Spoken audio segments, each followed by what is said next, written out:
this thinking. All you have to do is look at pro sports and what happens to people or anyone who adopts these kind of thinking, and you will see destruction in the wake. Well, the Greg Williams and the Saints issue with Bounty Gate and all that is a good example to me of destruction and short-term winning in terms of creating a title, but it blew up. It couldn't create, couldn't last. And we always talk, it's very important to know what's the root of your philosophy, what's the core, what's driving this, where are you at in the beginning, and what is your end point? And you got to make sure those are on the same track, because it's very nice to have a nice, people put together coaching manuals, they put together philosophy statements, they put together mission statements or vision statements, and you just have to make sure that who you are and who you want to be, the end point of that season or that career or that your coaching life, whatever it is, if you're building something, either personally, corporately, you want to make sure that there's an integration of what you say and what you do, who you are, who you want to be, and what the end is. All those things have to be oriented, or at some point you're not going to get what you're thinking. So using the coin analogy again, or the coin metaphor, you would reject that if you adopt the practice of biblical integration, Frosty's philosophies, and the other thinking that's grown out of that, there's some people who say, I can't do that and win. That you have to choose one side of the coin or the other. You would, if I'm remembering right, what you're saying, Frosty's challenge is the coin can land between the coin can land on its side too. Well, I'd say it'd be insanity to say you can't succeed without that. If you just look at personal testimonies of individuals, even if you don't even think about eternity, if you're just thinking about this planet, you're just thinking about winning, you got all kinds of examples of people. Now, when I say all kinds, means various. You may have to hunt and fish a little bit for them, but practically for us, Frosty's the 9th winningest coach in the history of college football. 304 wins. There's only a very small handful of other people that even have approached that number, and so to say it can't be done is nuts, because it can't. Now, whether you want that is a whole different deal. Whether you think it can be done is a whole different deal, but that it can be done has objective proof. I have it from my own experience. Greenville College is an example of it. We can go to multiple schools and see that they've won. Is it predominant? Shoot, no, it's not predominant. It's not the predominant philosophy. It's a niche philosophy that is gaining momentum, but it's under the radar, it's under the waterline. Now, if you even care at all about people, let alone think about eternity, there's none better. There may be others, of course, because we're not saying this is the philosophy. It's a philosophy. It's the philosophy for us. It's not the only biblical philosophy. It's the biblical philosophy for us. But you're welcome to pursue whatever it is you feel in your heart that God's put. And that's why we say we embrace that God is the center and the goal and the end. And anybody who's thinking that way, we want to partner with. Of course, we'll partner with anybody. But to say that you can't succeed at this is frankly, it's ignorance.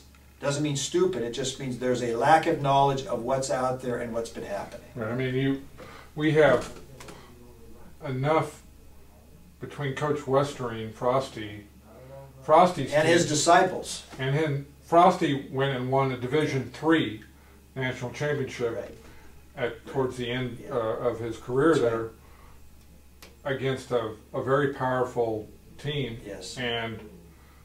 and handled them. So the fact that that alone is one illustration. But then since then, the disciples that have come out of that in these different programs and different sports show that both earthbound quality in terms of winning or successfully playing the game and then having the lasting outcomes of discipleship can be absolutely. This is, I mean, you know, I've just mentioned to Dave, as we've talked about, a Facebook website where players are now giving testimonies about how their lives have been changed, their players' lives have been changed, families have been transformed, communities have been transformed because of this. Because of, when I say transform, we're talking about either bad people becoming good, or good people becoming better, or people frankly becoming saved for eternity, if that's your orientation.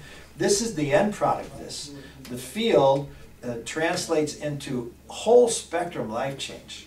Marriages, families, workplaces. And along with that, I think all these coaches that have embraced this philosophy would say we play at a higher level, purely at a natural level. Sport, pure sport thinking. We play better by far than we played before because we now have tools to maximize their spiritual, mental, emotional, physical ability. Until the Lord opened my eyes as a personal testimony, I absolutely was a traditional thinker, didn't like practice, didn't like games unless we won, didn't like we won unless I played well, pure selfish-driven stuff. I was a Jesus follower. But it was all about trying to get by, to have maybe success or some glory, and then there was value or satisfaction. Complete insanity. I never even approached my performance potential gap, closing it, because I didn't like anybody who doesn't like to practice and doesn't want to do it well and often at a high level is not going to close their gap. And if your end point is your only goal, it's hard to be motivated in the off season, in the beginning when you don't feel like it, if there's not something going on. And let me be clear, this philosophy is impossible without the power of Jesus Christ. That's just, you can approximate it a little bit on your own natural power, whether you're a Jesus confessor or not. Unless you tap into the Spirit of God and have Him coach through you and play through you, you will run into an end point that's low because it's just us as human beings. Now, we as human beings have a tremendous amount of God-given ability, even if we don't look to Jesus. But when you tap into supernatural gas on top of whatever we have as a created being, you have something, frankly, that is supernatural. And that is what we're trying to, as a position, also promote and endorse and model. This is impossible to practice, to not be selfish and at some point want to exalt yourself unless the Spirit of God within you has said, Lord, not my will, but yours be done. Play through me to your glory. Because then you have to say, Lord, your will be done, which means things may not work out. And you have to still say, not my will, but yours be done. There's a kicker and a rub. So I know people who would say this. I'm afraid to adopt this because it may mean that I don't get what I want. Well, what do you want? I want to win. I want to be good. I want to start. I can't guarantee that. All we can guarantee is you're gonna come closer to the gap diminishing between your performance and your potential. But if you don't have much raw talent, you may never touch the field, but you may maximize your potential, and that is a glorious divine thing. Your team may go 1-9. I've been part of those. And 2-8 and 0-10. But frankly, they closed the gap of their performance and potential more than teams that had won championships. They just didn't have a talent pool that allowed that to play out in a competitive climate. But if you can't get satisfaction out of that, then your life is going to be pretty hard. And Frosty would say this, you can't always be the best. Frankly, that's obvious. You can't always do your best. The weather may be bad. You may be injured.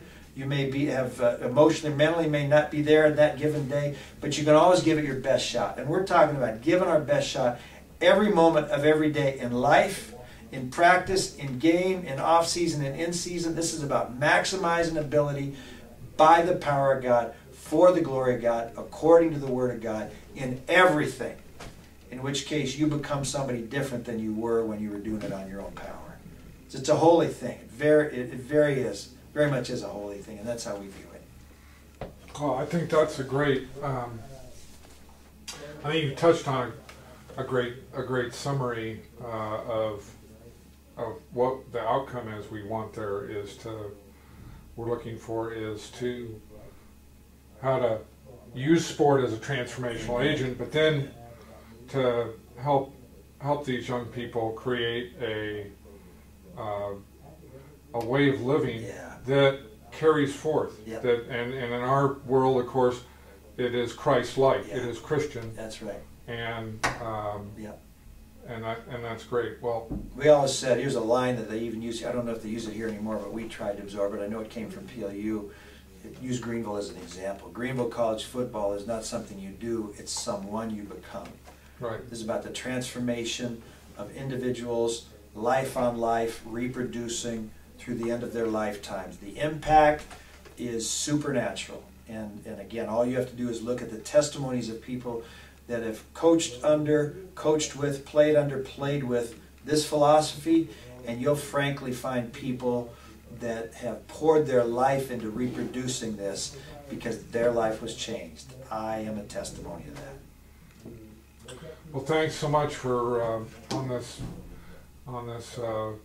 somewhat, it's getting cloudy and a little rainy day here at Greenville College. Oh, thanks for taking time to help us at least be introduced to integrating faith and sport, and from where you've lived it and coached it and are currently still helping people to grow in it. So thanks, Coach Kessler. Thank you, sir.